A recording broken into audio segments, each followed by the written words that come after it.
Es ist mal wieder soweit. Fans auf der ganzen Welt, welche seit 5 langen Jahren auf eine Fortsetzung der Edgy-Serie High School DD in Form einer 5. Staffel warten, spekulieren auf ein baldiges Erscheinen dieser. 5 Jahre sind seit der Ausstrahlung der 4. Staffel von High School DD nämlich nun vergangen. Eine halbe Ewigkeit für so manchen Fan des Oppai Dragon. Seitdem ist es äußerst ruhig um den wohl bekanntesten Edgy-Titel der Welt geworden. Doch in einer jüngsten Ankündigung sehen Fans nun einen Hinweis für die längst überfällige 5. Staffel der Anime-Adoption. Hierbei handelt es sich allerdings um eine nebensächliche Ankündigung eines Blu-ray Re-Releases der 4. Staffel. Woran sich nun Fans aus aller Welt festhalten, ist die Tatsache, dass nachdem sämtliche Projekte der vergangenen 5 Jahre, wie etwa Kollaborationen, Videospiele oder auch irgendwelche Videos auf Social Media von Studio TNK, das sich auch für die ersten 3 Staffeln verantwortlich zeichnete, produziert wurden. Nun stammt allerdings das Werbevideo zum Blu-ray Re-Release der 4. Staffel aus dem Hause Studio Passione, jedem Studio, das auch die bislang letzte Staffel, nämlich die 4., animiert hat. Das ist allerdings nicht ungewöhnlich. Handelt es sich bei dem Re-Release ja um jene Staffel,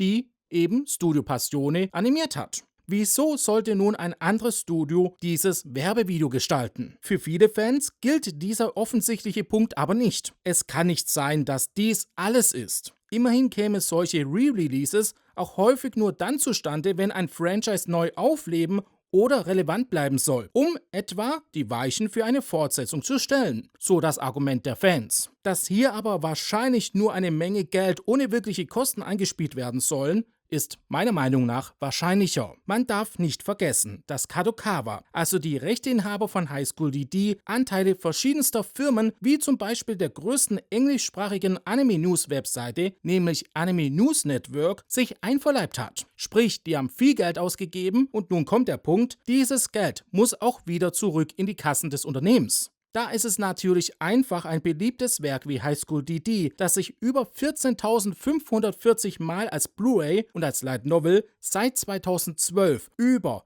650.000 Mal in Japan, alleine 2013 fast 350.000 Mal verkaufte, neu aufzulegen und die Taschen wieder zu füllen. Dabei möchte ich betonen, dass dieses Vorgehen keinesfalls verwerflich ist. Es ist einfach ein Standardprozedere, welches auch hierzulande vollzogen wird. Lustigerweise tatsächlich auch mit High School DD, zum Beispiel als Gesamtausgabe von Crunchyroll. Trotz der vielen Spekulationen und Gerüchte, dass die 5. Staffel angeblich bereits in Arbeit sei, zu welchem es, wie immer, keine Quellen gibt, ist zu sagen, es gibt zum aktuellen Zeitpunkt von keiner Seite irgendwelche versteckten Hinweise oder offizielle Ankündigungen einer Fortsetzung. Vor einigen Wochen etwa habe ich gelesen, dass der Autor der Light Novel von High School DD, Ichie Ishibumi, eine Ankündigung auf Twitter verbreitet haben soll. Dabei handelt es sich allerdings um eine Falschmeldung. Er hatte zwar tatsächlich etwas zum Release der 5. Staffel geschrieben, allerdings stand in diesem Tweet nur, und das ist sehr sinngemäß, ich weiß den nicht mehr auswendig, dass er nicht für eine Fortsetzung verantwortlich ist und man sich an den Verlag oder das Studio wenden soll, was dann eben das Studio Passione ist,